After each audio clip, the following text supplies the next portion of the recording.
Hey, architecture firm owners and emerging leaders. Get ready for unparalleled insight into the development of a world-class architecture firm and a worldwide organization driving the digital transformation of the design and construction industry. With Build Smart, the podcast that's changing how our profession operates. We share the incredible stories behind innovation in the building industry with my friend and co-host, Patrick McLeamy, FAIA, former CEO of the international architecture firm, HOK. You know, Yamasaki's office or firm lasted during his lifetime. And when he passed away, I think that was the end of the Yamasaki office. Helmut did not want that. He wanted a firm that would live out and grow beyond the founders. In Season 1, discover the untold stories behind HOK's meteoric rise, from 150 employees in St. Louis to a powerhouse with over 1,900 staff members and 27 offices worldwide. You know, they weren't as polite as the Kojima people. That was just boom. And anytime you have a creditor, whether it's Kojima or the bank, that wants their money, unless you can raise money someplace else, you are out of business. Bankrupt. And hold on tight for Season 2, where Patrick takes us on a new adventure as chairman of Building Smart International, shaping the future of digital transformation in the design, construction, and operation of built assets. Ian Howell, Ken Harold, and I, Ken was my technical representative from HOK. The three of us took a tour of Europe of 5 cities in 5 days. Very busy time. Simply follow the link in the show notes to subscribe to Build Smart now and uncover lessons that will transform you and your architecture firm.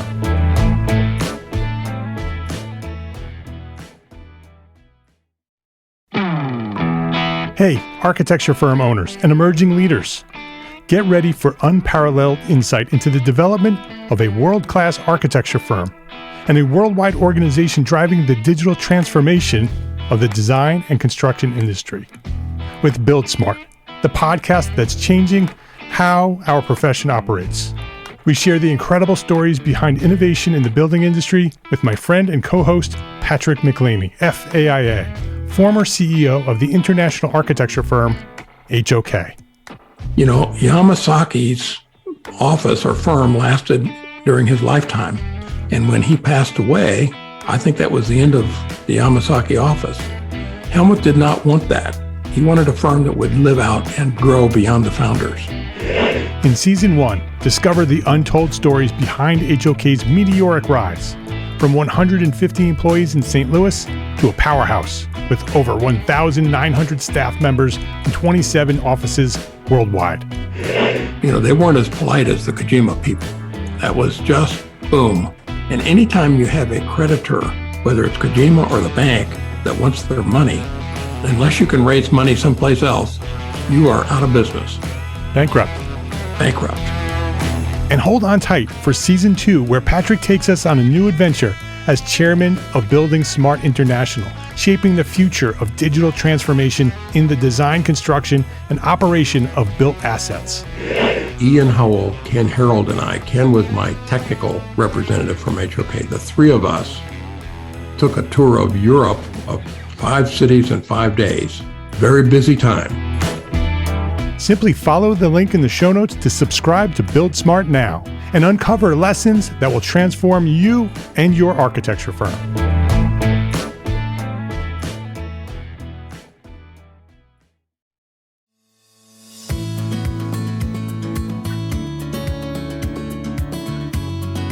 My name is Mark R. LePage, and you are listening to Entre Architect Podcast, where each week I speak with inspiring, passionate people who share their knowledge and expertise, all to help you build a better business as a small firm entrepreneur architect.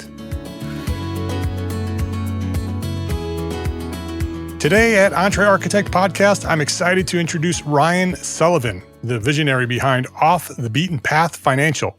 Mechanical engineer turned financial planner, Ryan founded his company with a clear mission to assist architects and engineers in building and leveraging their wealth to achieve their greatest aspirations. Stay tuned today for this episode as Ryan shares insights on creating systems that not only manage wealth, but also support our lifelong dreams as architects. Ryan Sullivan, welcome to Entre Architect Podcast. Thank you, Mark. Happy to be here. Really excited. I'm very excited about this conversation. I'm not sure I've actually had a conversation about financial planning before. We've done lots of financial topics, but I don't think we've done financial planning specifically for architects. And so I'm excited about this. This is a topic that many architects should hear and should learn from you. So I'm looking forward to this conversation. Before we jump into financial planning for architects, I want to know your origin story.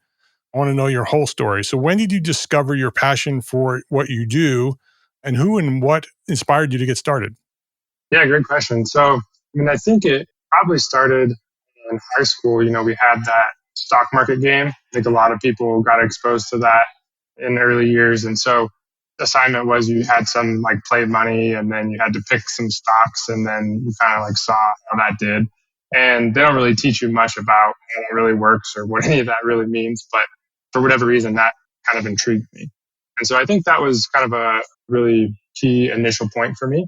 And beyond that, just working as an engineer initially, like just really wanted to understand, how money works. So much of our lives these days is kind of dictated by money one way or another. And as much as people maybe don't like to talk about it and don't like to admit that, at the end of the day, like you got to pay the bills, you got to eat some food, these things require money. And so it's just always been something that was curious about. I want to study it. I want to understand how it works. I want to know what people that are successful with it do. What do people that are not successful do? And so it really was just kind of born from curiosity. So engineer turned financial planner. How did you start with engineering? Why did you start with engineering if financial planning has always sort of been part of your passion? Yeah, I guess I had never considered that as a career or possibility. I wasn't really exposed to anything like that when I was younger. And so when I was thinking about career path, I was good at math. I like numbers. So I was like, okay, I'm good at math and science. What do you do? Engineering. And then engineering was kind of a process of elimination. It was like, okay, I don't want to do chemical. I don't want to do civil. I don't want to do electrical. What's left. And so there was mechanical. And so I picked mechanical engineering. From there, I was actually interested in product design. And so that was where I was trying to go with my career. But kind of funny enough, my dad is a general contractor and worked in construction pretty much his whole life. And so I happened to get a job with a company that designs buildings. And so it was a large regional architecture engineering firm that had kind of all the different disciplines. And so I started off as a mechanical engineer doing, HVAC and plumbing systems for buildings across the country. And that was interesting, something I had zero exposure to. I didn't learn a single thing about that in school. Opted not to take the HVAC class and instead ski more because it didn't fit well into my schedule. But that started off well, but pretty quickly on, I realized I didn't see a long-term future doing that because I wasn't sure it was going to give me kind of the life I was looking for. And so I just started to question exactly that. And I worked right next to my boss and his boss, who's the head of the mechanical engineers for the whole company. And I didn't necessarily love what I saw. And so I just started to look for other options. And so that time I discovered business and also kind of more into investing. And so back to the stock market game, the concept of like your money making you money always intrigued me. And so I spent a lot of time just like learning about that and researching it. And I got really close to becoming a trader and wanting to trade, but I was still, I'm like 23, 24 at this time. I don't have a lot of money and that's pretty difficult to do. And so especially just as a kid playing around with it, I didn't have a lot of money to lose. And so I opted not to do that. And then I started really looking into business. And so I got really interested in entrepreneurship and I really wanted to have a business because I felt like that was going to kind of lead down the path I was looking for. And I tried to start a couple of little businesses, didn't really make it very far. I tried to become a business consultant at the time and didn't really make it very far with that. I looked into buying different businesses and didn't really make it very far into that. And so it was just really struggling to kind of like find my way with all this. And again, I'm early 20s and stuff. And so eventually I saw an opportunity to start an engineering department. And so it was a smaller mechanical plumbing contractor, and they wanted to start doing design and engineering. And so I ended up taking that opportunity, and it was pretty unique because I got to basically start kind of my own engineering firm to a certain extent inside of this other company. And I didn't have the risks of, just starting from scratch. I had the support of an established business. I had a steady paycheck. I didn't have to worry about paying bills like that, but I got exposed to a lot of the same things, which is what I was interested in. I wanted to really learn and understand the business side of it. And so that was a great opportunity. That company got purchased and acquired and continued to build the department. We built that department up to a good size and still doing, a lot of different types of work. But just kind of in that journey, just always kind of going back to like, I want to have my own business. I want to do this financial stuff. I want to be able to help business owners, especially because I really connect and relate to that. And so that was kind of where the origin of my firm came from. And my niche and specialty is working with architects and engineers because that's my background. I'm a licensed engineer. I worked at an architecture firm. I had a roommate that was an architect. I have a lot of crossover with architects and engineers. I spent a lot of time working with them. And so I understand their world, I understand how they think. And then taking my own experience, I can relate a lot more to that. And so I understand their world, I understand projects, I understand the challenges. And so taking kind of the financial tint and applying that into that world, that's kind of where my business came from. It's a very needed business, I'd say, a very needed service with architects and engineers. I think that we struggle with money, right? Both with earning it, right, in terms of sales and marketing, which we're getting much better at. I've seen this over decades, and architects in general, specifically in the entre-architect community, we're all getting very much better. But in the profession at large, we're getting better at that part. We're starting to understand that we are entrepreneurs and that we need to do marketing and sales and bring in money. Many of us have learned to manage our money from a financial management point of view with profit planning and those kind of things.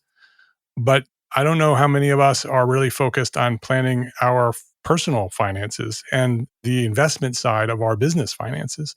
And so I think that a service like yours is really important and very needed for architects. So I'm glad that you're there. In your experience, what do you think is the thing that architects are struggling with most in terms of financial planning? Yeah, I think you hit on a couple of good points there. I think oftentimes a lot of it is just lack of education. And it's kind of unfortunate. Just I feel like the way kind of our education system is developed, sort of in this country, there's very, very few people I talk to who have ever had like a formal financial education on anything really. And so I think that people are kind of left to just sort of figure it out on their own. So where do they get that information? They learn from their parents, they learn from their friends. Maybe nowadays you learn from TikTok or Instagram or something like that. So there's just not like an emphasis on it. And again, it's unfortunate because everyone deals with it. It's the same thing as taxes. It's like you'd think that there would be a class on taxes, but there's not. And I don't have a great answer of why that is, but I think that's where it all starts. And so then what happens too is people kind of figure out sort of their methodology or kind of what works for them. And then they just get kind of stuck in those habits, and habits just kind of form organically and they can be good or they can be bad and they compound either positively or negatively. And so now you are kind of entrenched, and most people, it's kind of an uncomfortable topic. They don't really enjoy talking about it. They don't necessarily want to take time out of their day to learn about it. And so they just kind of do what happens. And so they end up in this very reactive mode. And kind of my big thing is I'm all about forward thinking. I'm all about planning. I'm all about being prepared. And so a lot of what I do for my clients and talk and teach about is really just systems and ways to be prepared for what's coming. And as soon as you can kind of move your outlook from looking just right in front of you to maybe a little bit further out and a little bit further out and a little bit further out, you have more options when it comes to decision making. So that provides a lot of opportunities. And so it's really just like, how can you get people to start thinking and looking further ahead? And there's a question I like to ask is, how far ahead do you plan for financial stuff? Is it days? Is it weeks? Is it months? Is it years? Is it decades? And anyone, that is planning in terms of decades is usually much more financially savvy and financially strong than someone that's planning days. So what would you say, Ryan, architects should do today, right? So if they're listening to you and they're like, I don't even know where to start, what would you say is what they should do today to get started with getting that education? Yeah, education is difficult when it comes to finances. And I think this is part of the challenge is because it's so personal, right? And so you can go online and search, should I pay off my credit card, or should I pay off my house? Or like, what do I do in this situation? Or ask ChatGPT. But like, it's all kind of generic. And I think that's the challenge is that finance is very personal. And so not to necessarily just plug myself for financial advisors in general, but working with someone that helps you understand your situation and what's possible for you, I think is really valuable. And so you have to kind of take all the information that you hear and glean kind of with a grain of salt and through that lens of you have to compile it. And I think that's also why it's difficult is like, you can't just read one thing and go, okay, perfect. Like, here's the plan for me. Like, I'm going to just follow this exactly, because Dave Ramsey has an opinion and Susie has an opinion and everyone has a different opinion about what to do. And people get caught in the middle there of like, well, this person said that, and this person said that. Right. And so you have to kind of take the time to broaden your understanding enough to see some different perspectives and then kind of create your own path. And so I think that's where education really comes from is diversifying some different information sources, not just relying on a single book, a single person, a single podcast, whatever it is, and use that to build your own framework. And if that's too much, then that's kind of where a professional comes in because that's what their job is. And so ultimately, like finance is very personal. And so figuring out what makes the most sense for you. Yeah, that's good advice. I think often people in general, not even just architects, like you said, there's so much information out there. You can just read it forever. You can listen to it forever. You can watch it forever. And lots of it is conflicting, right? One says to do this, one says to do that. And then what happens is you get information overload and you freeze and you don't do anything, right? So then that goes to finding a trusted advisor, like what you're talking about. But then you have to go into how do you find a trusted advisor? The trust is difficult, right? Because there are lots of financial planners too, and some of them are good and some of them are scam artists, right? So how do you find the right person, find somebody that you can trust? Do you have advice on that? So that's a very good point as well. And this is another reason why the industry and all of it is so challenging because there's a lot of history and a lot of things that have happened that have painted a poor picture and given people poor perceptions. And so the financial industry kind of going back to ways historically was very commission based. And that still exists today to a certain extent. And so a lot of people's perceptions stem from that. And so understanding there's a lot of different types of advisors. They work in different ways. They get paid in different ways. They offer different types of services. And so you kind of have to figure that part out first. So then you can start looking for ones that are going to meet what you're looking for, right? And so commissions is a huge thing to be aware of. And so if someone is not directly telling you like what they're charging you, then more than likely they're making their money on the back end somehow. And sometimes that makes sense, sometimes that's okay. Other times though, it means they're obviously incentivized to push particular products. And historically, you didn't necessarily have an advisor, you had a stockbroker. And that stockbroker would say, hey, I think you should buy the stock. And you say yes or no. And they make money when you buy the stock. So like they're just trying to get you to buy whatever that is they're selling. So nowadays, a lot of that's insurance. So most insurance is pretty much all commission based. And so if you have a financial advisor that is selling you insurance, then they're probably more interested in selling you insurance than they are in doing financial planning or providing other types of services. Then you have like asset-based advisors. And so they will typically charge a percentage of assets to manage. And that makes sense in certain instances. They're incentivized, obviously, for your portfolio to do well, but they maybe don't provide other types of services. And so they're a lot of times focused purely or primarily on just the investments. And so if you don't have a big portfolio, especially if you're a small business owner, you're probably focusing on building your business, and so maybe you don't have a ton of liquid assets to invest. And so a lot of those advisors won't even work with you. And so if you don't have $1 million to invest with them, then it's like, sorry, I can't help you. So then you have kind of another type that's more like fixed fee or hourly based. And those can work in a variety of different situations and for different types of services. And so for me, my firm, we do a combination of asset management fees and then also potentially fixed fee or hourly based depending on the scope of services and what's going on. And so I think that's a starting point. How is this person paid? What does that compensation look like? You talked about trust, huge thing. Money. You want to make sure that you're working with someone you can trust. And so there's something also called the fiduciary standard. And so this is a very important question to ask anyone that you're considering to work with is, are you a fiduciary? And so fiduciary means the person is obligated, by law basically to work in your best interest. And so a lot of times people are like, what do you mean? Like, that seems obvious. Aren't they going to be working in my best interest? And there's a similar standard called the suitability standard, which states you only have to do things that are suitable for your client, not necessarily within their best interest. And so again, those are important things to be aware of. Are you a fiduciary? Are you working in my best interest? Or are you just doing things that are suitable? And so that helps to promote a level of trust. And so I think there's looking at how are they compensated? Are they a fiduciary? And those are kind of a starting point to understand kind of where their incentives are. And then from there, it's, okay, what type of services do you offer, right? And so do you only do investment management? Can you help me with tax planning? Can you help me with, say, insurance or estate, but, not selling me products, but just like providing me suggestions and recommendations? Can you help with my business? That's a big one. Like, a lot of advisors don't really cross into that threshold. And so for a small business owner, your business and your personal finances are pretty much one and the same. There's not a ton of separation. And so there's a lot of things you can do with your business to help the personal side.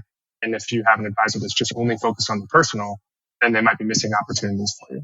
So a couple different things to think about there. But again, like you mentioned, at the end of the day, trust is pretty much everything. And so do you like that person? Do you enjoy, talking with them? Do they give you kind of a good feeling that they are going to look after you and do what's best for what you need and really understand your needs? Because I think too, like I mentioned before about it being so personal, you have to find someone that's willing to listen and listen deeply to understand really what you're really trying to accomplish. And when they do that, they can create a plan for you that's going to help you. Let's take a quick break to say thank you to our sponsors for their support of this episode. As an architect or firm owner, you might find yourself swamped with drawings that take up most of your day, leaving you with little time to manage your business. MGS Global Group can lighten your load by handling all of your drafting and rendering needs. Their experienced team of architects and designers can convert your schematic designs into DDs and CDs with minimal supervision. With expertise in industry-leading tools like Revit, ArchiCAD, and more, MGS is the perfect partner for managing your project spikes and urgent tasks. They work as an extension of your team and follow your standards to ensure the quality and accuracy of your drawings. Having served sole practitioners, small firms, and publicly traded companies since 2008, MGS guarantees you get the help you need right when you need it. Visit mgsglobalgroup.com and book your free consultation today. That's mgsglobalgroup.com. ARCAT's Spec Wizard is the tool that will help you save time writing specifications. Going through the manufacturer's specification line by line to find the right product leads to frustration and errors, and that's where Spec Wizard comes in. It's a free, patented tool that allows you to select products and options error-free and generate a 3-part specification in minutes.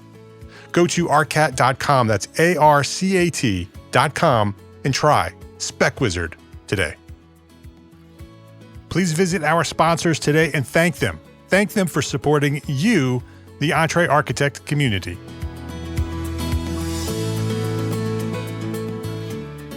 You touched on business, and you're talking to thousands of architects. Many of them are entrepreneur architects running their own businesses.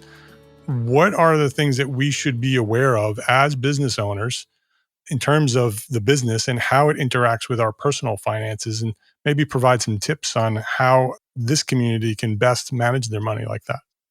Yeah, I think initially, and this is for people kind of in those early days, but just starting it up, I think there's a lot of confusion about how do you structure your business. And so there's the legal entity aspect, there's the tax entity aspect. And so making sure you get that right. Do you file as an S corp? Do you stay as a sole proprietor? These types of things. And so I think that's an important piece. And, it's always good to consult with a CPA or, tax professional. But there's a line there, in the early days, you don't necessarily need all the expenses of establishing like an S Corp. You can start off simpler, but then at a certain point, it makes sense to transition. And so some people don't realize that. And then they're, doing a couple 100,000 in revenue and they're still don't have their tax structure really well. And so that's, one thing kind of starting with just how do you even structure your business? From there, I'm a huge believer in systems. And so that's kind of what I focus a lot on is systems create efficiencies. They create peace of mind. They create the ability for you to focus on other things because you know that your systems are working. And so, I think a lot of the entree audience is familiar with profit first and kind of that methodology. And so that's similar, kind of developed a similar methodology on the personal side before I was aware of that. But it's really about just telling your money where to go, right? And so I think a lot of times, and kind of hinted at this before, people end up in these situations where things just happen and they're just sort of reacting and there's not a lot of intentionality. And so if you can flip that and you can have intentionality and you can tell your money where you want it to go, you're going to end up in a better spot. And so for a business owner, having systems across the business, but especially financially, you make sure that your money is going where you want it to go, and you create the ability to easily and quickly review that. And so you have the ability to assess your situation at any given point in time. And so I think understanding where your cash flow is at, what's your cash position like, how is your workload, what does that horizon look like? And then, once you have that in place, it's like, okay, well, how does the money flow from your business to your personal? And then what happens? Because I think where a big mistake that people make is they get their business down. They put in all this time and effort and they have the systems and their business is chugging along and it's running really smooth. And then they take their paycheck and then it just kind of does whatever, right? And I think they don't take the same methodology and philosophy that they use for their business and running that on the personal. And sure, maybe it's a little simpler. There's maybe a few less things going on, but in reality, why not take the same principles? Why not put the same level of emphasis on defining your goals, setting objectives, diversifying your money and your investments, and prioritizing those? Because there's a saying I like to say that you can have everything you want, just not all at once. And so you have to be able to prioritize these things and direct the money into the right places at the right time. And then if you build that on top of a system, then you don't have to worry about it. And so now the business is running on autopilot, personal finance is running on autopilot, and you just have to go execute, kind of do your day to day, do your thing. And then all of a sudden things start happening. And, 3 years, 5 years, 10 years down the road, you put yourself in a situation that's substantially ahead of maybe what you were expecting. I can imagine that the stress levels also are reduced when the systems are in place and the finances are in place and the systems are running and things are doing what they're supposed to be doing. I can imagine that from an emotional, mental side of the business, it's also very positive. 100%. And I think one of the biggest, I'm sure there's a study on it, but one of the biggest worries or stressors for people is their finances. And so it's always kind of interesting to me is that as much as people will maybe admit that, I've heard a few architects, different people admit, hey, money, finances are maybe not my strong suit. Are they willing to do something about it? And that's kind of, I think, the biggest question is, okay, identifying that, that's the first step. But you have to make it easy for yourself. And that's why I kind of advocate so much for systems is like, I know you don't want to spend time on this. I know that this isn't fun for you. I know that it isn't that exciting and you don't want to take the time. So if you can build a system and you do that kind of initial research, then you don't really have to worry about it. And done properly, you can just kind of check in, do an annual review. If you want to go crazy, do a quarterly review. But doing that is going to be so much better than just doing nothing and kind of leaving things to chance. What are some mistakes that you see architects make? Yeah, so I hit on that one as far as, not treating their personal finances similar to their business. I think that's a big one. I think another big challenge for small architecture owners is just the variable income, right? And so, you're a business owner, your project workload fluctuates, you receive payment at different times, dealing with accounts receivable. And so your cash flow can be kind of messy. And it's how do you handle that? And so again, systems are a great way to do that. And so what I generally recommend and like to see is, creating separate accounts to help offset that variability. And so you can create consistency despite the variability by kind of separating out the money. And so where people struggle is they have one account, all of their income goes into that, and then they distribute that for their expenses and maybe save a little bit, but they really have no clarity or transparency in what's happening. And so it makes it very difficult to make decisions or predict what's coming. And so if you can separate out, and I think a lot of people call this like an owner pay account, and you pay yourself like that steady income, well, you can create that consistency. And you can do this at the business level from like when you receive revenue to when you pay yourself. You can also do it on the personal side. And so I'm a big advocate of separating out variable expenses from fixed expenses. And so again, it's all about like, how can I create consistency despite the variability? And so when you give yourself basically an allowance for variable spending, you now have a fixed number that you can plan around.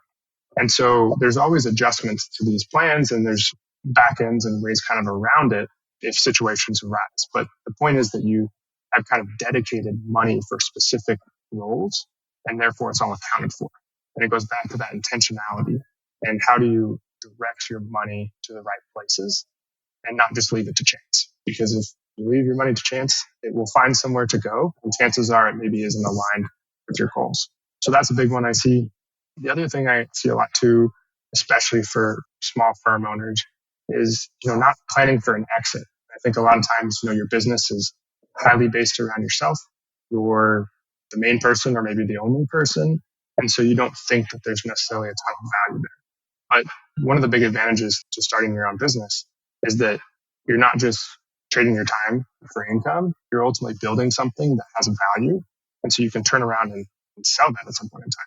And even if that's not on your radar and you have no intentions of doing that, the point is that that's probably your most valuable asset. It has the potential to be more valuable than your house or your investments or anything else. And so you should treat it with the same level of care and understand kind of what goes into making that valuable. And if you can do that, then you can build this very significant asset at the same time that you're doing what you enjoy, you're pulling an income from it, and that's ultimately going to provide you a ton of flexibility and optionality in the future. And so again, even if it's not on your radar, I think it's something that's very important to understand kind of what's possible, and at least have ideas about what that could look like, whether that's, passing the firm over to its current employees, selling to somebody outside, or there's a lot of different ways you can go about that. You can structure it in so many different ways, whether you stay with the business or you completely exit, or there's so many possibilities. So I think that's another area that people don't always pay much attention to, because they're like, oh, my firm's only 5 years old or 10 years old. I'm going to do this for another 30 years or whatever. But you never know what could happen. And so being prepared, again, just gives you so many more options. So when something happens and you're ready for it, you have so many more options at your disposal to respond in a positive way versus being stuck and kind of forced into a position. Yeah. And that goes back to systems, right? Because systems helps with all of that, right? It helps bring value to the business. It also helps you manage those crises where maybe you can't be there to run the business. The systems are continuing to run the business. And so very valuable information you're sharing here today. As we wrap up here, Ryan, what would you say is the one thing that architects should start with today? The one thing that architects can do today to build a better business for tomorrow? Well, you kind of took the words from me there, but systems, right? And so building a cash flow system, I think, is the most pivotal thing.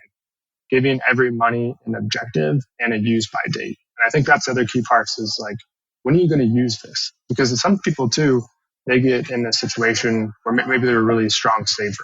They just save. Then, and so I think it's important to kind of tag the money. And I think it's helpful to use different accounts for this because it creates kind of clear lanes of separation where, what is this for? What is the purpose? When do I think I might want to use this? And that completely changes how you go about what you do with it. And so when we start talking about different types of investments, it's like, are you saving for a house or are you saving for retirement? Like those are two completely different strategies.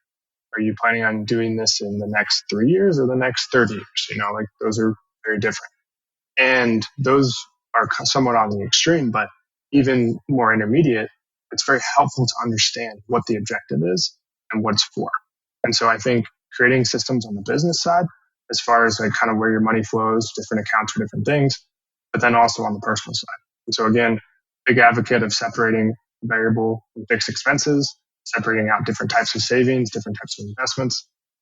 And kind of the cool kind of secondary effect of this is that as your money gets spread around, which in the beginning maybe feels complicated and overwhelming, is that you start to accrue money and assets in places that you sort of forget about.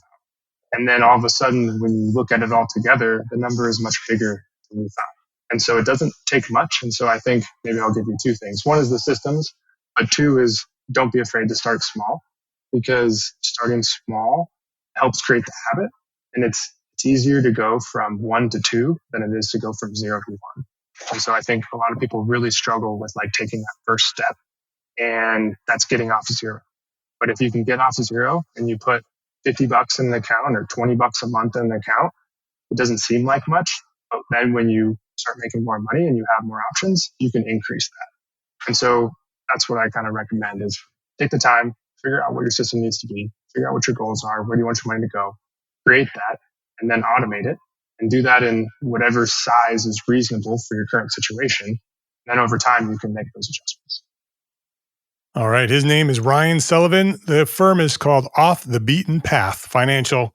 You can learn more and connect with Ryan at obpfinancial.com. He's also on LinkedIn, and you can also subscribe to his email newsletter at obpfinancial.com. OBP is Off the Beaten Path Financial. So obpfinancial.com. Ryan, thank you. Thank you for sharing your knowledge here today, but also for doing what you do for architects, because I think architects need what you do. And I think that there are not too many financial planners who are focused specifically on architects and engineers. And so I appreciate that you dedicate your career to our profession. I think it's very much needed. And so thank you. Thank you for that. And thanks for coming by here at the podcast.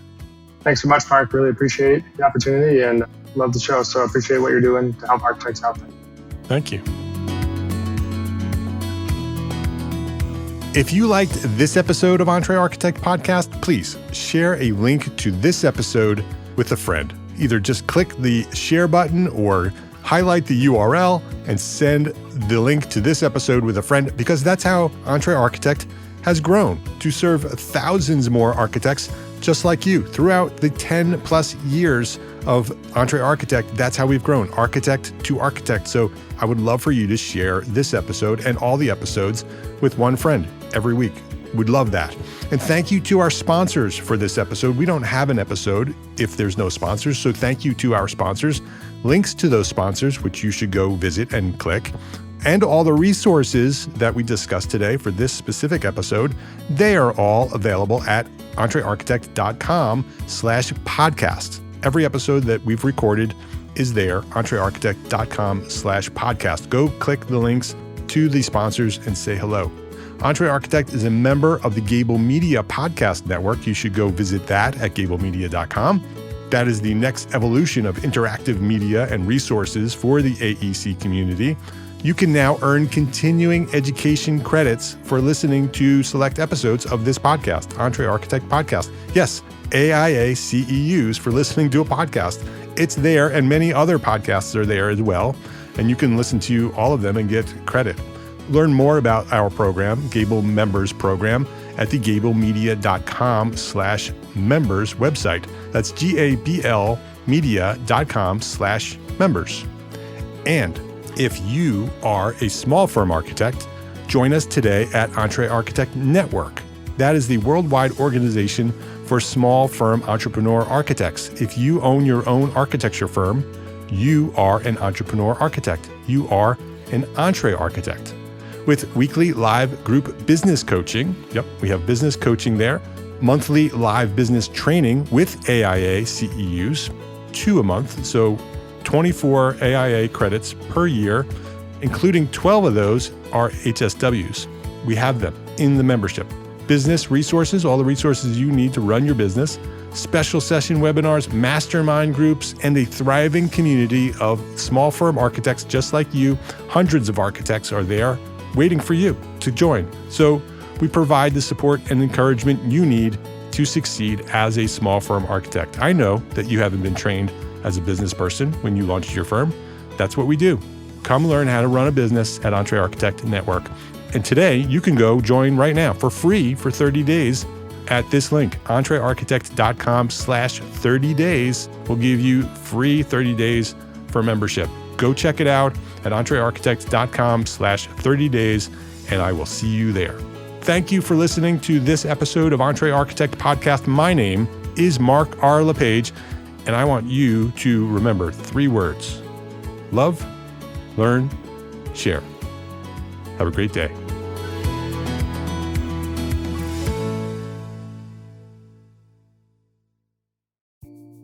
Imagine earning continuing education credits while doing exactly what you're doing right now. Well, you can. Gable Media has revolutionized the way you earn your continuing education credits with a groundbreaking approach. Forget running around town and scouring the internet for credit-worthy courses. Fulfill your CE requirements effortlessly by listening to engaging podcasts just like the one you're listening to now. Our podcasts are designed to educate, entertain, and inspire, all in a user-friendly environment. But wait, there's more. Architects, Gable Media is also approved as an AIA continuing education services provider. Upon completion, we handle everything, from reporting your hours directly to the AIA to storing your certificates in your personal Gable Media profile for your self-reporting needs. So follow the link in the show notes and start earning your credits in the most innovative and entertaining way possible with Gable Media. Attention architects and creative minds, get ready to supercharge your brand with Build Your Brand, the podcast that's unlocking the secrets of branding success for creatives. Hey there, it's Mark R. LePage, founder of Entre Architect, and I'm inviting you to join my friend, architect marketing expert Jeff Eccles at Build Your Brand podcast, where he explores the captivating stories of the world's top brands and transforms their lessons into powerful moves for small firm architects and creatives like you. In Season 1, Jeff shares the thrilling tale of Southwest Airlines, where he dissects their journey to the summit and distills it into strategies tailor-made for you.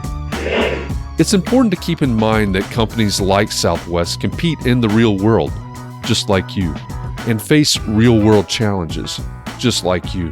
You might be surprised at how similar those challenges are to the struggles that you grapple with on a day-to-day basis. Don't miss out on your blueprint for success. Subscribe, tune in, and let's build your brand together. You may have noticed that the very best brands in the world are also known for having somewhat unique corporate cultures. That's often the glue that holds everything together when they encounter those rough spots. We don't do it because it inconveniences the passengers to whom we are primarily dedicated, the short haul, frequent flyer. Follow the link in the show notes to subscribe to Build Your Brand today. Remember, no matter the size, the journey's the same. Your brand's journey to the top starts here.